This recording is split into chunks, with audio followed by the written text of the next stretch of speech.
In golf, precision is everything, on and off the course. PGA of America chose advanced 5G solutions from T-Mobile for Business for smooth operations and seamless transactions. Together, we enhance ticketing and concessions for better fan experiences from gate to green. This is pro-level efficiency. This is PGA of America with T-Mobile for Business. Take your business further at T-Mobile.com/now. This episode is brought to you by LifeLock. Between two-factor authentication, strong passwords, and a VPN, you try to be in control of how your info is protected. But many other places also have it, and they might not be as careful.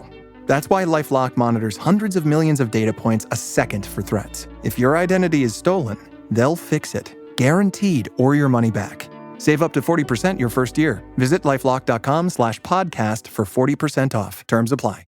Salut à toutes, salut à tous. C'est la conclusion de ce Critérium du Dauphiné avec la dernière, la 8e et dernière étape. Alors honnêtement, on voit mal comment Jonas Vingegaard pourrait reprendre 1 minute et 1 seconde à Tadej Pogačar au vu de la forme du Slovène lors des 2 dernières étapes. Mais il y aura d'autres intérêts sur cette étape. Et en premier lieu, évidemment, qui va remporter cette étape. Il y a une victoire d'étape à aller chercher. Peut-être qu'aujourd'hui, vu que la situation au classement général semble un peu figée, une échappée aura la chance d'aller au bout. Ou peut-être que les autres cadors comme Vingegaard ou Evenepoel qui se sont fait avoir par Pogačar 2-3 fois même vont vouloir tout faire pour remporter au moins cette étape pour sauver leur honneur. Il y a aussi l'enjeu du maillot du meilleur grimpeur. À aller chercher aujourd'hui beaucoup de points à prendre dans cette étape de 134 km qui finit au plateau du Mont-Cenis. Alors il y aura 2 petites ascensions dès le début, au kilomètre 5 avec un col de 3e catégorie. C'est plutôt une petite côte de 1 km à 8%. Puis 10 km plus loin, la côte de Saint-Georges-d'Urtière, 5 km à 6%. Ça, c'est un col de 2e catégorie. Ensuite, on aura un passage plat d'une 50aine de kilomètres avant le premier col de première catégorie, le col de Beaune, 7 km à 6,7%. Et puis ensuite, on finira en faux plat montant quasiment tout du long, avec 3 ascensions en plus au milieu de ce faux plat montant. La côte de Saint-André, de km 500 à 7,5%. La côte d'Ossois, 6 km à 6%. Et puis pour finir, les 10 derniers kilomètres, ce sera le col du Mont-Cenis, 9,7 km à 7%. Et l'arrivée, ce sera 5 km après ce col du Mont-Cenis, tout plat, 5 derniers kilomètres tout plat, en fonction de qui restera en tête après cette dernière difficulté du jour. Est-ce que ce sera les échappés? Est-ce que ce sera les coureurs du classement général? Est-ce que Pogačar va tout rafler? À la fois une 4e étape, le maillot jaune, le maillot de classement à points du meilleur sprinter et le maillot de la montagne. Pour l'instant, il est en tête dans tous ces compartiments. Alors on va voir si il va réussir à faire carton plat ou si des coureurs vont empêcher le Slovène de tout rafler sur cette dernière étape du Critérium du Dauphiné. Chute de Bellocchi juste devant Armstrong qui est parti dans le terrain. Et attaque de Pierre Roland. Voilà ce que nous disons depuis le début de ce Tour de France. Une chute terrible. Christopher Froome à pied. Mais quelle image du Tour. On n'a jamais vu ça. 100% cyclisme, le podcast du vélo en direct. Ça va Marion? Désolé. C'est parti pour cette étape et bien sûr on n'oublie pas que aujourd'hui c'est le dernier jour de course de Romain Bardet après Thibaut Pinot. C'est une autre légende du cyclisme français qui va tirer sa révérence là aujourd'hui. On espère qu'il sera à l'avant, qu'il pourra peser sur la course. Alors remporter l'étape ce serait évidemment extraordinaire. Ça va être spécial pour Romain Bardet aujourd'hui, son dernier jour de course professionnelle. Avec la retraite de Romain Bardet, c'est un petit peu la fin d'une époque. Après le départ de Thibaut Pinot, il reste encore Julien Alaphilippe de cette belle époque là des 10 dernières années. Mais désormais, c'est une nouvelle ère qui s'ouvre pour le cyclisme français. Et avec le Paul Sexas, là, sur ce Critérium du Dauphiné, elle s'annonce peut-être pas mal. En tout cas, là, pas d'attaque dans ces premiers kilomètres, ou du moins un rythme trop soutenu pour permettre à quiconque de faire un petit écart, alors qu'on va immédiatement commencer la première ascension du jour. La côte d'Eyton, 1 km 300, c'est court, mais c'est à 8% de moyenne. Au sommet, on a Louis Barré qui passe en tête, qui va prendre 2 petits points, alors que pourtant il n'est pas vraiment bien classé au classement de la montagne. Il aurait plus pensé que Higuita ou Buitrago, qui ont le même nombre de points que Tadej Pogačar, ce serait essayé. Mais c'est Louis Barré qui passe et Mathieu Van Der Poel qui suit justement et qui attaque. Mathieu Van Der Poel, encore une fois offensif, encore une fois à l'avant, le porteur du maillot vert. Enfin, du moins, le porteur du maillot vert. Il a le maillot vert sur les épaules là, mais c'est lui aussi, il a le même nombre de points que Tadej Pogačar. Donc il faut qu'il aille prendre des points, notamment au sprint intermédiaire, s'il veut remporter ce maillot ce soir. Rythme élevé là, rythme très élevé, avec même des petites cassures dans le peloton, suite à ce passage de ce mur, en fait, tout simplement, là, de 8%. On a quelques coureurs déjà lâchés, comme le sprinter de l'Intermarché Venti, Hugo Page. Ça enchaîne là, il y a eu quoi 5 km de place seulement. Et on est dans la côte de Saint-Georges-d'Urtière désormais. 5 km à 5,7%. Toujours pas d'échappée, même si là, ça y est, il y a un groupe de 10 coureurs là, qui vient de sortir. Une dizaine de coureurs. On revoit encore Mathieu Van Der Poel, qui tout à l'heure a essayé de sortir, mais ça n'a pas fonctionné. Là, il retente un coup. Il y a Ben Illy aussi dans ce groupe. Alors que derrière, ça lâche pour encore des sprinteurs, pour Jonathan Milan, pour Axel Laurence, pour Magnus Cort. Encore une fois, lâché dès les tout premiers kilomètres, tous ces coureurs-là. Parce que devant, ça roule plein pot. On a une dizaine de coureurs qui sont sortis. Mais il n'y a pas vraiment d'écart. Il n'y a même pas 10 secondes entre ces 10-là et le peloton, qui est notamment mené par une équipe Ineos Grenadier, qui a envie de faire quelque chose aujourd'hui. Ils sont repris. Les 10 coureurs, ça n'a pas marché. On est toujours dans cette ascension. Ils sont repris. Et allez hop, Ben Illy, il a été discret. Il a fait exprès de perdre du temps tous les jours. Il a gardé ses forces et a priori, c'est pour aujourd'hui. Il relance immédiatement alors qu'il était dans cette échappée là, qui vient d'être pris. Il est suivi encore une fois par une dizaine de coureurs. Alors qui on a avec Ben Illy là? Cette fois-ci, on a les noms. On a Maxime Van Gils pour la Red Bull Boransgro, Alexei Lutsenko pour l'Israël, Valentin Paré-Peintre pour la Soudal Quick-Step. On a Sepp Kuss qui est là pour la Visma Lease Bike. Lenny Martinez, tiens, à l'avant Lenny Martinez, lui qui est désormais très loin au classement général évidemment. Il peut se permettre d'aller devant. Bruno Armirail aussi là, lui il va se battre peut-être pour le maillot de meilleur grimpeur. On a Hendrik Mas, tiens. Hendrik Mas est le 10e du classement général, qui est là accompagné en plus d'un équipier avec Ivan Romeo, ancien vainqueur d'étape sur ce critérium du Dauphiné. Un bon duo là pour la Movistar qui est sorti. Et ils sont bien sortis là, ils ont environ 25 secondes d'avance sur le peloton, alors qu'on arrive au sommet de la difficulté. Et c'est justement Bruno Armirail, voilà. Lui il était pas mal classé, il avait 19 points, soit 8 points de moins que le leader Tadej Pogacar. Là il en prend 5. Il revient donc à 3 petits points de Tadej Pogacar au classement de la montagne. Et oui, Van Der Poel, il n'était pas dans le bon coup. Alors il décide de partir en contre tout seul dans cette petite descente là après la côte de Saint-Georges. Il est sorti, mais vu qu'on connaît sa puissance, il va probablement réussir à rentrer parce que les hommes sont encore pas très loin devant, l'échappée encore pas très loin devant. Il va pouvoir probablement combler son retard. Il est accompagné par Jordan Jegat qui tente de le suivre, mais c'est dur pour Jordan Jegat. Il est rentré, Mathieu Van Der Poel. On a donc 10 coureurs devant parce que voilà, Jordan Jegat qui était avec lui, il n'a pas réussi à suivre. Lui, il est repris par le peloton. Un peloton d'où 5 coureurs viennent encore de sortir en contre. On a Tobias Foss dans ces 5 coureurs. On a Sergio Higuita. Lui aussi, c'est pour le classement du milieu de la montagne, très certainement, qui tente d'y aller. On a Guillaume Martin aussi avec Jake Stewart, vainqueur d'étape lui aussi il y a quelques jours. Et puis Mathis Rondel, le jeune français qui est là de la Tudor. Ça serait pas mal s'ils arrivent tout cela à revenir devant. Ça ferait une belle échappée de 15 coureurs avec un Hendrik Mas comme coureur le mieux placé. Il est 10e du classement général, Hendrik Mas, à 7 minutes et 43 secondes de Tadej Pogacar, donc quand même relativement loin, pas forcément un grand danger pour Pogacar. Par contre, il est forcément un danger pour tous ceux qui sont classés un petit peu avant lui, comme Carlos Rodriguez, comme Jorgenson, comme Paul Sexas, comme Tobias Johannessen, qui pourrait se faire doubler là par Hendrik Mas si cette échappée venait à s'envoler et aller au bout. Alors qu'on nous a annoncé pendant un temps que Jonas Vingegaard était dans l'échappée là, mais non, il n'est pas dans l'échappée. Il y en a Sepp Kuss pour la Visma Lease Bike, mais pas Jonas Vingegaard. Là, ça serait une petite folie. Au final, tout le monde n'est pas rentré. Jake Stewart, oui, a réussi à rentrer sur la tête de course. Tobias Foss également, mais pas Guillaume Martin, pas Mathis Rondel et pas Sergio Higuita. On était sur une partie plate là. On est sur du plat d'ailleurs. Et du coup, c'est plutôt les rouleurs, Stewart et Foss, qui ont réussi à revenir devant, mais pas les grimpeurs et plus petits gabarits que sont Guillaume Martin, Mathis Rondel et Sergio Higuita, qui vont être donc repris par le peloton. On a donc 12 coureurs à l'avant, avec Maxime Van Gils, Sepp Kuss, Tobias Foss, Valentin Paré-Peintre, Lenny Martinez, Bruno Armirail, Ben Illy, Hendrik Mas, Ivan Romeo, Mathieu Van Der Poel, Jake Stewart et Alexei Lutsenko.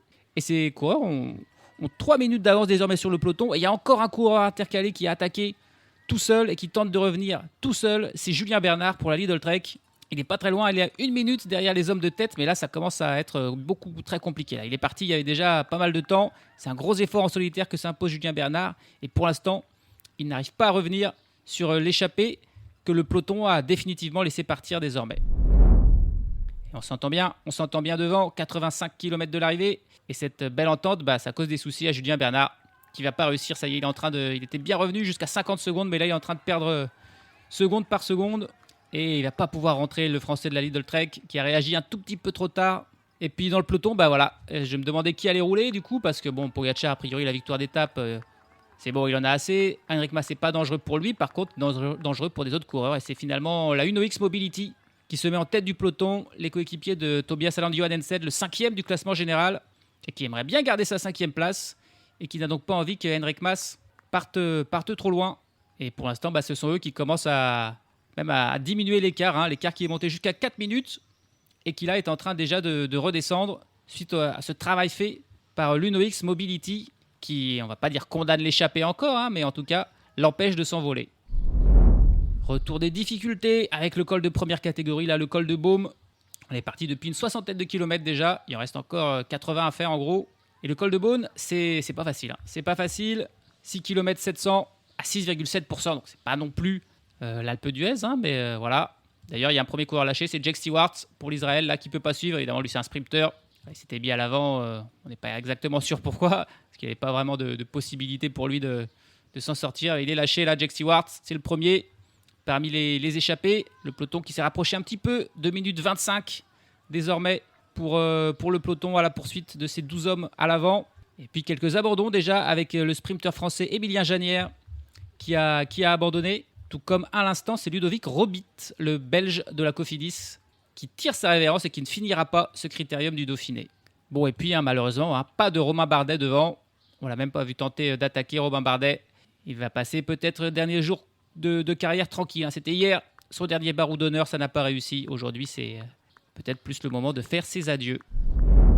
Le sommet du col de Beaune, et ça se bataille un petit peu, c'est Lenny Martinez qui va passer en tête. Et Bruno Armirail qui prend la 2e place, qui va prendre 8 points. Bruno Armirail, et qui du coup est désormais le virtuel leader de ce classement, avec 5 points d'avance sur le trio Pogacar, Buitrago, Higuita. Il reste encore quelques points, puisqu'il y a encore 3 cols à passer, un de 3e, un de 2e et un de première catégorie. Donc il serait bienvenu pour Bruno Armirail de prendre encore quelques points. Et alors il pourrait peut-être remporter ce maillot de meilleur grimpeur comme il l'avait fait sur le Tour du Pays Basque il y a peu. Désormais on va être dans la descente. Les échappés ont eu 2 minutes 30 d'avance sur un peloton mené par Uno-X. Et puis on va arriver très vite au sprint intermédiaire. Et là ça va être l'occasion pour Mathieu Van Der Poel de prendre des points et d'aller remporter définitivement le maillot vert ce soir. Et allez, on arrive là au sprint intermédiaire et Mathieu Van Der Poel qui s'est échappé là dans la descente et logiquement qui poursuit son effort pour aller prendre, alors c'est pas les secondes qui l'intéressent bien sûr, c'est les 10 points. 10 points et du coup il a 10 points d'avance désormais sur Tadej Pogacar.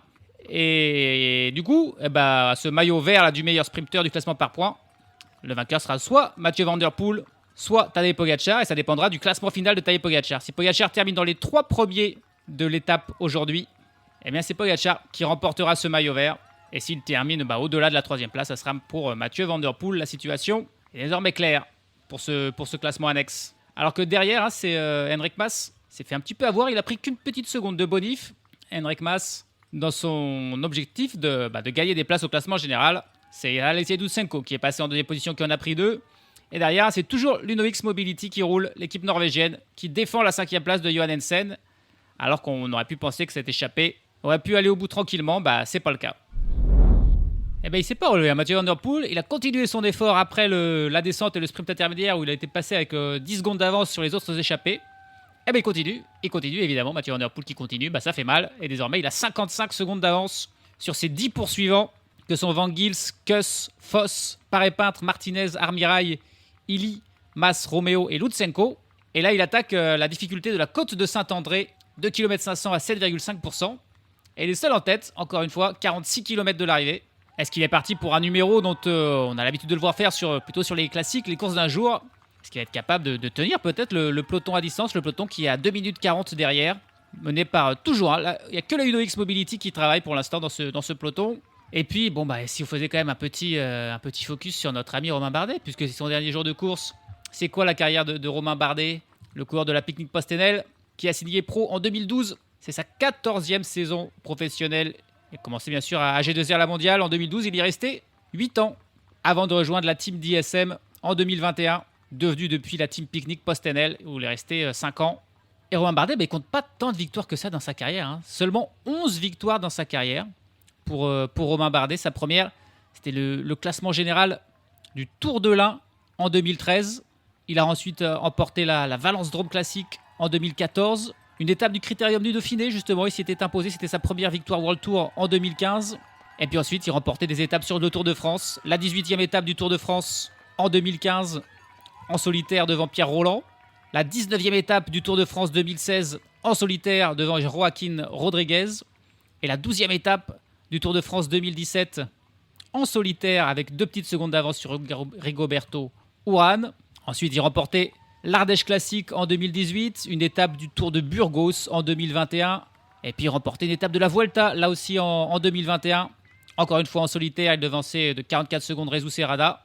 Il remportait un second classement général en 2022, c'était le Tour des Alpes en Italie. Et puis, la dernière victoire de sa carrière, c'était encore sur le Tour de France. Il a remporté 11 victoires dans sa carrière, dont 4 sur le Tour de France. C'était évidemment la première étape l'an passé, en compagnie de son équipier Frank Vandenbroek, ce qui lui avait permis de porter le maillot jaune pour la première fois de sa carrière. Voilà, les 11 victoires d'étape de Romain Bardet, qui a fait par contre beaucoup de deuxième place prestigieuses, notamment deuxième au classement général du Tour de France en 2016, derrière Chris Froome. Il a terminé également deuxième des championnats du monde 2018, derrière Alejandro Valverde, battu au sprint par Valverde. Et il a fait aussi deuxième de Liège-Bastogne-Liège, ça c'était l'an passé, derrière Tadej Pogačar. Sur ce critérium du Dauphiné, on l'a vu faire aussi deuxième du classement général. C'était encore en 2016 et c'était encore Chris Froome qui l'avait devancé. Romain Bardet, 18 grands tours dans sa carrière. Il a fait 11 fois le Tour de France, 4 fois le Giro et 3 fois la Vuelta. Avec, on l'a dit, pas mal de victoires. Et puis sur le Giro, il s'y est jamais imposé. Mais il a fait 4 fois le Giro. Et 4 fois, il allait chercher une deuxième place d'étape sur chacun de ces Giro. Et la dernière fois, on se rappelle, c'était il y a quelques jours, battu par Del Toro. Ses meilleurs classements évidemment sur le Tour de France, deuxième en 2016 et également troisième en 2017. Sur la Vuelta, il a par contre rarement bien figuré. Son meilleur classement c'est 17e en 2017. Sur le Giro, il est par contre allé chercher la 7e place en 2021. Il a également remporté le maillot de meilleur grimpeur du Tour de France. Ça c'était en 2019. Et puis du côté des monuments, là aussi, 24 monuments. Il a fait 3 fois Milan de San Remo. Il a même fait une fois le Tour des Flandres. 11 fois Liège-Bastogne-Liège et 9 fois le Tour de Lombardie. On l'a par contre jamais vu sur Paris-Roubaix. Évidemment, ça lui correspond pas trop. Et son meilleur résultat, c'est sa 2e place sur Liège-Bastogne-Liège en 2024. Mais il a fait ici 3e de Liège-Bastogne-Liège en 2018 ou 4e du Tour de Lombardie en 2016 pour Romain Bardet qui va se retirer aujourd'hui. Il n'est pas dans l'échappée. Il a plus de force après ses efforts d'hier. Il va y aller tranquille, profiter un petit peu de ces derniers kilomètres sur la route. Dans l'échappée devant, on n'a pas Romain Bardet, donc on a quelques Français. On a Bruno Armirail, on a Lenny Martinez et on a Valentin Paré-Peintre. Avec un Lenny Martinez qui semble être peut-être le mieux placé pour prendre un petit peu la relève de Romain Bardet, très bon grimpeur. Même si il aurait été en difficulté évidemment sur ce critérium. Lenny Martinez, hier, il a fini à plus d'une demi-heure de Tadej Pogačar. Il est vraiment très loin désormais au classement général. Pendant ce temps, Mathieu Van Der Poel est passé au sommet de la côte de Saint-André. Il prend les petits points de la montagne. Alors ça n'intéresse pas. Et derrière, on va probablement voir... Oh, attention là, Mathieu Van Der Poel qui a pris une... il commence à pleuvoir. Il commence à pleuvoir et il a failli tomber dans la descente là. Mathieu Van Der Poel.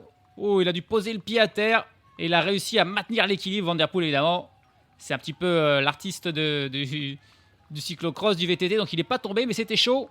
Et donc, si Van Der Poel glisse, ça veut dire que tout le monde peut glisser. Il va falloir faire attention dans cette descente qui s'annonce là sur la côte de Saint-André et aussi dans le peloton, toujours mené par Uno X. Il faudra faire très attention. Il n'a pas plu depuis longtemps. Et là, d'un seul coup, il s'est mis à pleuvoir. La route doit être glissante, donc très glissante même. Attention, attention, attention. Et derrière, on n'a pas vu, mais c'est bien Bruno Armirail qui a pris un petit point de plus au classement de la montagne. Il y avait juste un point à prendre pour le deuxième et c'est Armirail qui l'a pris.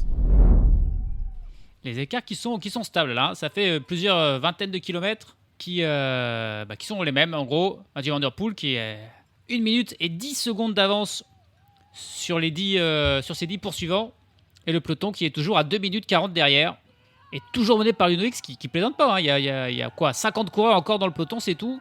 Uno X qui fait un énorme travail pour sauver cette 5e place. Alors pour l'instant, elle est juste sauvée puisqu'il avait 1 minute et 42 secondes d'avance sur Enric Mas au classement général avant le début de cette étape. Et là, il y a en gros 1 minute 40 d'écart entre les échappés et le peloton. Donc pour 2 secondes, il sauve pour l'instant sa 5e place. Mais évidemment, on est encore à 35 km de l'arrivée. On est dans la Côte d'Ossois, 6 km à 6%. Et il va encore se passer beaucoup de choses, des écarts qui vont forcément finir par se restreindre à un moment donné. Mais quelqu'un va-t-il être capable d'aller chercher, rattraper Mathieu Van Der Poel c'est pas sûr non plus ça. Hein. Il est quand même vraiment bien sorti, bien parti dans une mission et un effort dont il a le secret, le Hollandais. Le sommet de la côte de Saint-Denis, Mathieu Van Der Poel qui passe en tête. Alors les écarts qui sont mais figés. Toujours 1 minute 10 d'avance sur les poursuivants. Toujours de 40 sur le peloton. C'est vraiment là, tout le monde on a dans un rapport de force égal. Parce que c'est que la Uno X qui travaille. Donc l'Uno X est à peu près au même niveau que le Mathieu Van Der Poel dans une ascension. Et au même niveau aussi que Ivan Romeo. C'est qui travaille beaucoup dans les échappées. Évidemment, Ivan Romeo qui travaille pour Enric Mas. Et là, c'est Bruno Armirail. C'est Bruno Armirail qui est en tête des échappées parce qu'on va arriver au sommet pour lui aussi. Et il va prendre 3 petits points en plus. Ce qui va lui donner un total de 36 points. Il a donc 9 points d'avance sur Pogacar, Buitrago et Higuita. Et il reste une seule ascension. Mais il y a 10 points à prendre au sommet. Donc, si Pogacar, Higuita ou Buitrago ne passent pas en tête de la prochaine ascension, ce sera Bruno Armirail qui remportera le maillot de meilleur grimpeur de ce critérium du Dauphiné. Il commence peut-être enfin à piocher là, Mathieu Van Der Poel, alors qu'on est tout pile à 20 km de l'arrivée. Il commence à perdre du temps. 39 secondes, plus que 39 secondes d'avance sur les 10 échappés derrière lui. Et plus que l'écart qui est passé sous les 2 minutes avec le peloton, 1 minute 59. L'énorme travail d'Andreas Leknesund pour les Noix et de Magnus Cort. Ils sont que 2 à travailler. Magnus Cort Nielsen, en plus, qu'on avait annoncé un temps lâché. Finalement, il est bien toujours là. Et c'est lui et Leknesund qui travaillent pour Tobias Aland, Johannessen. Ils sont que 2. Et du coup, il y a du suspense à tous les étages là. Franchement, pour la victoire d'étape, pour Van Der Poel, pour les échappés et même pour le peloton, tout est encore possible. Parce que le final est dur. Là, on est dans une espèce de faux plat montant en plus. Derrière, il y aura 5 km de plat. Et puis, ce sera l'ascension du col du Mont-Cenis. 9 km 700 à 7%. Et donc, forcément, des possibilités de gros écarts et de retour pour les coureurs peut-être de l'arrière du peloton. Il y a du suspense là. Pour la victoire d'étape, au moins, il y a du suspense. Mathieu Van Der Poel qui s'est relevé finalement. Il a puisé un tout petit peu trop loin dans ses réserves. Et là, il a été repris par les échappés. Il est immédiatement même distancé là, dès le pied du col du Mont-Cenis. On l'a dit, 9 km à 7%. Assez régulier. Et Mathieu Van Der Poel qui se relève. Il ne va pas aller trop puiser non plus. Et du coup, on a 10 hommes à l'avant. Maxime Van Gils, Sepp Kuss, Tobias Foss, Valentin Paré-Peintre, Lenny Martinez, Bruno Armirail, Ben Illy, Enric Mas, Ivan Romeo et Alexei Lutsenko. C'est quasiment que des bons grimpeurs qui sont là. Et qui se sont tous plus ou moins pas reposés. Mais il n'y a que Ivan Romeo qui a travaillé quasiment dans cette échappée. Oh, d'ailleurs, Ivan Romeo, là, on le voit. Waouh! Il vient de se relever, Ivan Romeo. Et il est au ralenti. Ivan Romeo, vainqueur d'étape, qui était également en maillot jaune au cours de ce critérium du Dauphiné et qui là est garé. C'est impressionnant. Ils sont plus que 9 devant et ils ont 1 minute 25 d'avance sur le peloton.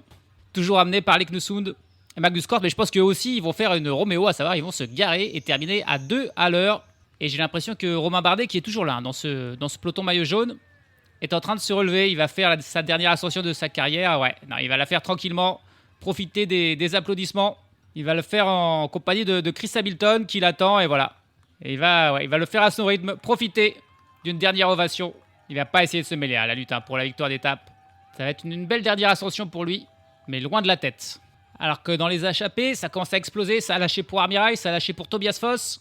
J'ai l'impression que ça lâche aussi pour Van Gils et Lutsenko. Et c'est Sepp Kuss qui met la première grosse accélération.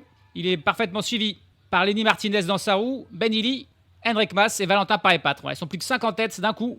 Et ils ont bien raison de s'inquiéter parce que le peloton continue d'aller très vite. 1 minute et 6 secondes. Et j'ai l'impression que la Team Emirates va commencer peut-être à prendre les choses en main dans cette ascension. Et 1 minute d'avance, c'est ça. Voilà Nils Politt qui se met en tête de la UAE. Aïe. Ça sent pas bon pour l'échapper. Malgré leur qualité. Et malgré le fait qu'il n'ait pas beaucoup roulé derrière Mathieu Van Der Poel. C'est surtout Ivan Romeo qui a roulé. Mais le peloton est vraiment pas loin derrière. La Team Emirates qui roule, mais on sent qu'ils ne roulent pas comme ils roulent d'habitude pour mettre Pogacar sur orbite. Ils mettent juste un petit rythme pour contrôler, mais ils ne reprennent pas vraiment de temps aux échappées. Il y a toujours 1 minute 20. Et devant Enric Mas, là, qui met une attaque. Il y a Ben Illy qui s'accroche pour suivre. C'est un petit peu plus... c'est dans un second temps pour Sepp Kuss, avec Lenny Martinez et Valentin Paré-Peintre, ouais. Oh, ils ont du mal. Sepp Kuss qui laisse passer Lenny Martinez. Il peut pas y aller, non. Sepp Kuss et Valentin Paré-Peintre qui peuvent pas y aller. C'est Lenny Martinez qui donc fait un effort pour revenir sur Enric Mas et sur Ben Illy. Et voilà, c'est dur, C'est dur. La grosse attaque de l'Espagnol Enric Mas. Mais il est en train de revenir, là, en hochant de la tête, en se dandinant. Lenny Martinez qui revient dans la roue de Ben Illy et Ben Illy qui s'écarte. Et Lenny Martinez qui, par contre, parvient lui, à suivre Enric Mas. Ouais, deux coureurs devant. Enric Mas et Lenny Martinez dans sa roue qui s'accroche. Mais dans le peloton, l'attaque de Tobias Aland, Johannesen. Eh oui, forcément, Johannesen, il a fait travailler son équipe toute la journée. C'est quand même pas pour non plus... Oh, attention, il y a une chute derrière. Chute dans le peloton, là. Ah, il y a Paul Sexas qui est pris dedans. Ah, il y a Paul Sexas qui a été pris dans cette chute. En l'arrière du peloton, un petit peloton, 25 coureurs. Il y a eu un petit enchevêtrement de vélo. Il n'a pas dû se faire mal puisqu'on est en ascension, donc ça va pas très vite. Mais il est tombé. Il y avait au moins Sergio Higuita, j'ai vu aussi pris dedans. Ah, ça va faire mal, hein. Alors, il est reparti, mais bien sûr, il repart un petit peu derrière. Et en pleine ascension, repartir. Ah, c'est dur ça pour Paul Sexas. Pendant ce temps, l'attaque de Johannesen n'a pas fonctionné. Tout le monde l'a suivi. Alors qu'on revoit le ralenti là. Ah, c'est Paul Sexas lui-même qui tombe le premier. C'est lui qui tombe, qui fait notamment tomber Eddie Dunbar, qui fait tomber un coureur de la Bahreïn aussi. C'était Jack Haig qui était encore là. Et Paul Sexas désormais dans la roue d'Aurélien Paré-Peintre pour tenter de le ramener sur le groupe maillot jaune. Donc l'attaque de Johannesen, j'ai dit, qui n'a pas marché. Et c'est de nouveau un coureur de la Team Emirates qui roule, mais voilà, sans forcer l'allure. C'est Tim Wellens.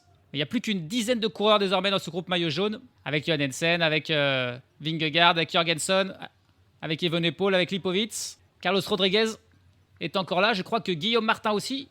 Et c'est à peu près tout.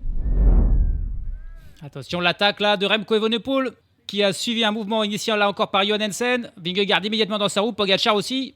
Et on a un quatuor là qui s'est isolé un petit peu. Derrière, c'est Lipovitz évidemment qui doit travailler. Florian Lipovitz qui a Matteo Jorgensen dans sa roue. Et Florian Lipovitz, il a Maxime Van Gils en plus qui travaille là pour lui. Et qui va tenter de le faire revenir sur Remco Evenepoel, défendre sa 3e place tout simplement. Bon, il avait quand même un petit peu d'avance. Et puis Remco Evenepoel, il retrouve aussi un équipier avec Valentin Paré-Peintre qui vient de travailler du coup pour Remco Evenepoel. L'écart n'est plus que de 48 secondes entre... attention là, l'attaque de Lenny Martinez. L'attaque de Lenny Martinez et Enric Mas, il était en train de s'arroser d'eau et il peut pas suivre. Il peut pas suivre Enric Mas, je disais, il y avait 48 secondes entre le maillot jaune et ce duo. Mais là, Lenny Martinez, il a déposé Enric Mas d'un coup. Alors attention, on est encore à 7 km 800 de l'arrivée, il y a encore 3 km d'ascension. Le peloton maillot jaune mené par Paré-Peintre n'est que 45 secondes derrière. C'est loin d'être fait, mais c'est un beau coup. On retrouve enfin le Lenny Martinez que l'on connaît. Derrière, on a donc 5 coureurs. Valentin Paré-Peintre, Remco Evenepoel, Vingegaard, Pogacar et Tobias Aland, Johannesen, qui fait un incroyable critérium du Dauphiné. Ils ont 5 secondes d'avance sur un trio avec Maxime Van Gils, Florian Lipovitz et Matteo Jorgensen. Intercalé encore entre Lenny Martinez et tous ces coureurs-là. On a donc Enric Mas qui est juste derrière Lenny Martinez. Puis on a encore Ben Illy, Sepp Kuss et Alexei Lutsenko qui doivent être encore quelque part par là. Lenny, en tout cas, lui, il est bien sorti. Hein. Enric Mas qui ne reviendra pas. Il ne reviendra pas, Enric Mas. Il va continuer son effort, bien sûr, pour travailler son classement général, essayer de gagner des places. Mais pour la victoire d'étape et pour rattraper Lenny Martinez, ça risque d'être dur. Mais le danger pour Lenny Martinez, c'est peut-être plus Remco Evenepoel, Pogacar, Vingegaard, qui ne sont que 50 secondes derrière. Et l'accélération de Jonas Vingegaard, l'accélération de Vingegaard et Pogacar, qui est le seul à suivre. Remco Evenepoel qui ne peut pas suivre avec Johannesen non plus.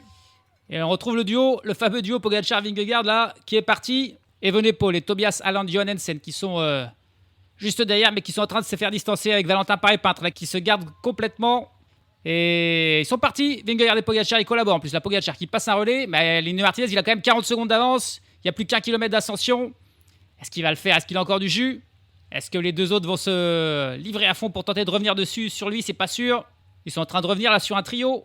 Sur Sepp Kuss, Ben Illy et Enric Mas. Enric Mas, il a bien craqué là parce qu'il a été repris par Illy et Kuss. Et puis Pogacar et Vingegaard qui reviennent dessus. Sepp Kuss qui va pouvoir travailler, donner un relais. Aïe aïe aïe, est-ce qu'ils vont réussir à travailler, à revenir sur Lenny Martinez? Il semble bien Martinez quand même. Hein. Il a l'air en jambes, il a toujours 40 secondes d'avance. Et dans 500 mètres, il sera au sommet. Et il aura plus que du plat.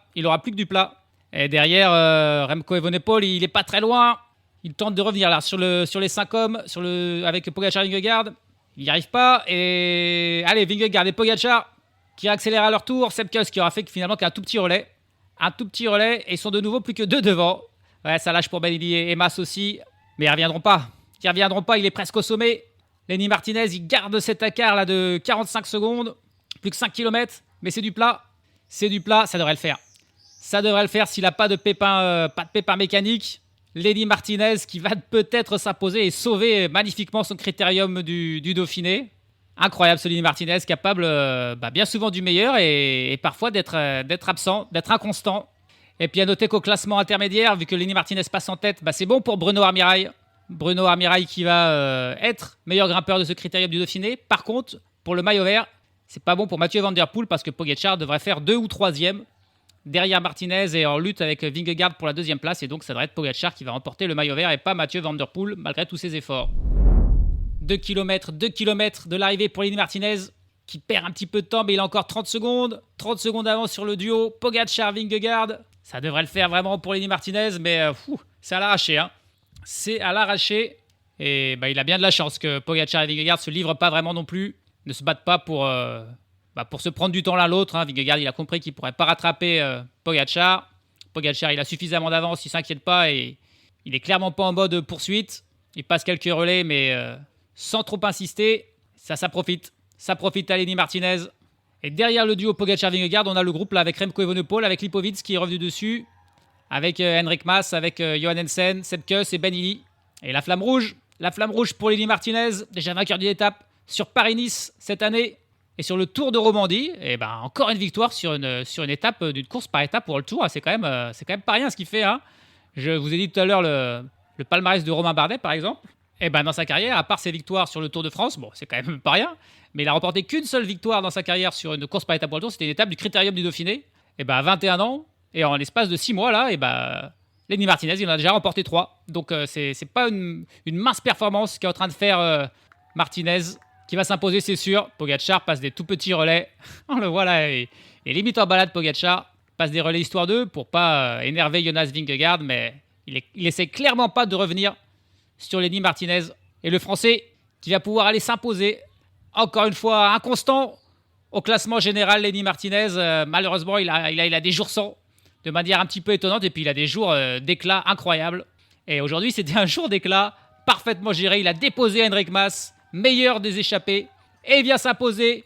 Il a l'air heureux, vraiment ravi. Il devait être en plein questionnement après ces 2 dernières journées très difficiles. Et bien là, il s'impose, il est même en pleurs. Lenny Martinez qui remporte cette dernière étape du Critérium du Dauphiné. Magnifique. Allez, en vue du Tour de France, c'est quand même une belle note positive. Ça sera a priori compliqué de faire un bon classement parce que il a du mal à être constant sur une semaine. Donc sur 3 semaines, on se dit que ça va être très dur. Mais une victoire d'étape sur le Tour de France, ça sera aussi un objectif peut-être pour Lenny Martinez. Derrière, le sprint pour la 2e place entre Pogačar et Vingegaard, et Pogačar qui ne le fait même pas. C'est Vingegaard qui fait 2e devant Tadej Pogačar qui a été tranquille. Jorgensen et Remco Evenepoel qui arrivent juste derrière en compagnie d'Henrik Mas un tout petit peu plus loin. Puis Lipovic et Johannesen qui sauve sa 5e place sans souci finalement. Tobias Allen, Johannesen. Arrivé de 2 échappés juste derrière avec Ben Illy et Sepp Kuss. Et puis on va attendre aussi Paul Sexas, malheureusement, qui a chuté et qui va peut-être perdre une place au classement. Malheureux Paul Sexas avec sa chute. Avant ça, on a le duo Carlos Rodriguez. Très discret Carlos Rodriguez, vraiment sur ce Critérium du Dauphiné, accompagné par Guillaume Martin. Il y a du boulot encore à faire pour Carlos Rodriguez pour être un adversaire potentiel de Pogačar ou de Vingegaard. Et puis Paul Sexas qui arrive à son tour. Il arrive avec un vélo, il n'a pas pu changer de vélo. C'est hallucinant. Il a le vélo, son guidon est toute traviole suite à sa chute et il n'a jamais pu le changer. Il arrive à un petit peu plus de 2 minutes après Lenny Martinez. Mais il n'a même pas pris le vélo d'un coéquipier. Le guidon tout de travers, il a réussi à finir quand même. Et il va perdre peut-être une place, c'est sûr, et peut-être même 2. Peut-être que Henrik Mas va le doubler, il va falloir faire les calculs. Mais bon, c'est une toute petite mauvaise nouvelle pour un Français et c'est une très bonne nouvelle pour un autre. La victoire de Lenny Martinez à 21 ans qui nous fait plaisir, évidemment. Et puis au classement général, évidemment, la victoire pour Tadej Pogačar qui remporte pour la première fois de sa carrière le Critérium du Dauphiné. Et il l'a fait de main de maître, à part un chrono où il a été un petit peu en dessous, sinon il aura écrasé cette course, on peut le dire. Belle saison pour Lenny Martinez qui confirme donc avec cette nouvelle victoire. 3e de la saison, après la 5e étape de Paris-Nice, la 3e du Tour de Romandie où il avait terminé un 2e du classement général derrière Joao Almeida. Sur ce Critérium du Dauphiné, il avait été discret, même plus que discret, il avait été, on peut le dire, un petit peu mauvais, mais là il s'est complètement rattrapé en venant chercher cette victoire lors de cette dernière étape. Au bout d'une échappée victorieuse, il devance finalement de 34 secondes Jonas Vingegaard et Tadej Pogačar. Matteo Jorgensen et Remco Evenepoel terminent à 40 secondes. Henrik Mas Son compagnon d'échappée termine 6e à 45 secondes devant Florian Lipowitz et Tobias Haaland. Johannesen, Ben Illy et Sepp Kuss, autres coureurs qui étaient dans l'échappée, complètent le top 10. Paul Sexas finit finalement donc 13e à 2,05. Et puis à noter qu'un coureur du top 10 a perdu beaucoup de temps, c'est l'équipier de Jonas Vingegaard, Ben Tullet, qui termine aujourd'hui à 6 minutes 14 et qui va sortir du top 10 alors qu'il avait été très bon jusque-là. Et puis enfin, pour sa dernière course de sa carrière, Romain Bardet termine 43e. Il est arrivé bras dessus, bras dessous avec son équipier australien Chris Hamilton. Il a profité de sa dernière ascension pour la faire tranquillement à son rythme. Et puis quelques abandons, enfin aujourd'hui, avec Domen Novak, avec Casper Pedersen. Santiago Buitrago pour la Bahrain Victorious a aussi abandonné, tout comme Archie Ryan, Jake Stewart, Ludovic Robitt et Emilien Janière. Dernier de l'étape, Soren Veretschkold encore une fois, le grand gabarit, le grand Norvégien de Ludex Mobility, qui s'est efforcé de finir et qui a terminé 128e et dernier à 29 minutes et 46 secondes, soit 2 minutes avant la fin des délais. Bien joué pour Veretschkold qui a réussi à terminer son critérium du Dauphiné. Le classement général final, et ben donc voilà, la victoire de Tadej Pogačar qui remporte ce critérium pour la première fois et ça devient la 99e victoire de sa carrière. La 100e, ça sera probablement donc sur le Tour de France, à moins qu'il aille s'imposer sur les championnats de Slovénie s'il les fait, qui auront lieu avant. Sinon, ça sera sur le Tour de France. S'il s'impose sur le Tour de France, on ne sait pas. Peut-être qu'il ne gagnera pas d'étape. On y croit assez peu. Jonas Vingegaard, deuxième de ce classement à 59 secondes au final, puis suivent Florian Lipowitz, qui va être très satisfait de sa troisième place. Un petit peu moins satisfait sera Remco Evenepoel de sa quatrième place.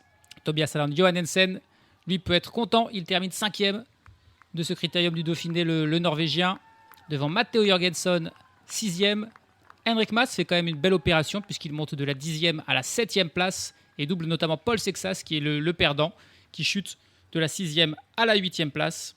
Carlos Rodriguez termine 9e et puis un top 10 encore pour Guillaume Martin qui jaillit d'un seul coup. Il double Ben Tullet et Emmanuel Buchmann pour aller chercher cette 10e place. Quant à Romain Bardet, pour son dernier classement général, il termine 26e à 38 minutes et 32 secondes de Tadej Pogačar. Le dernier au classement général, c'est aussi Soren Veretschkold.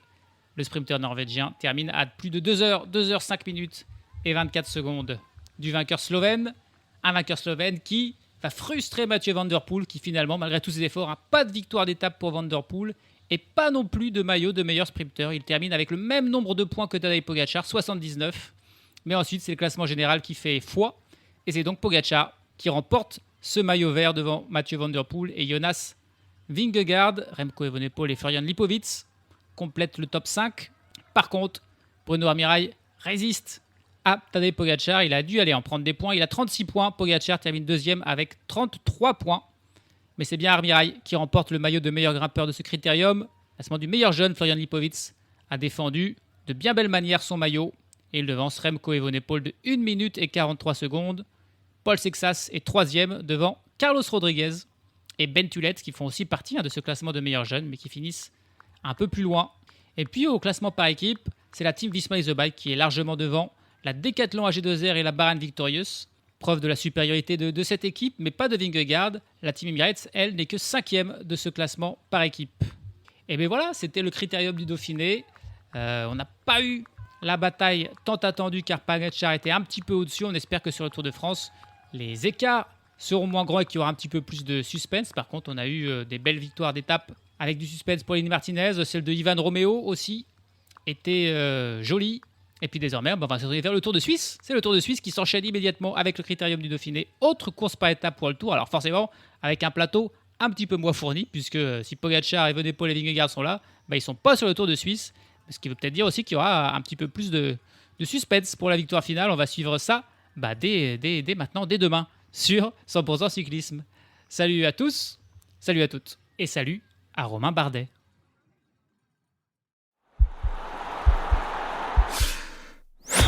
This podcast is part of the Sports Social Podcast Network.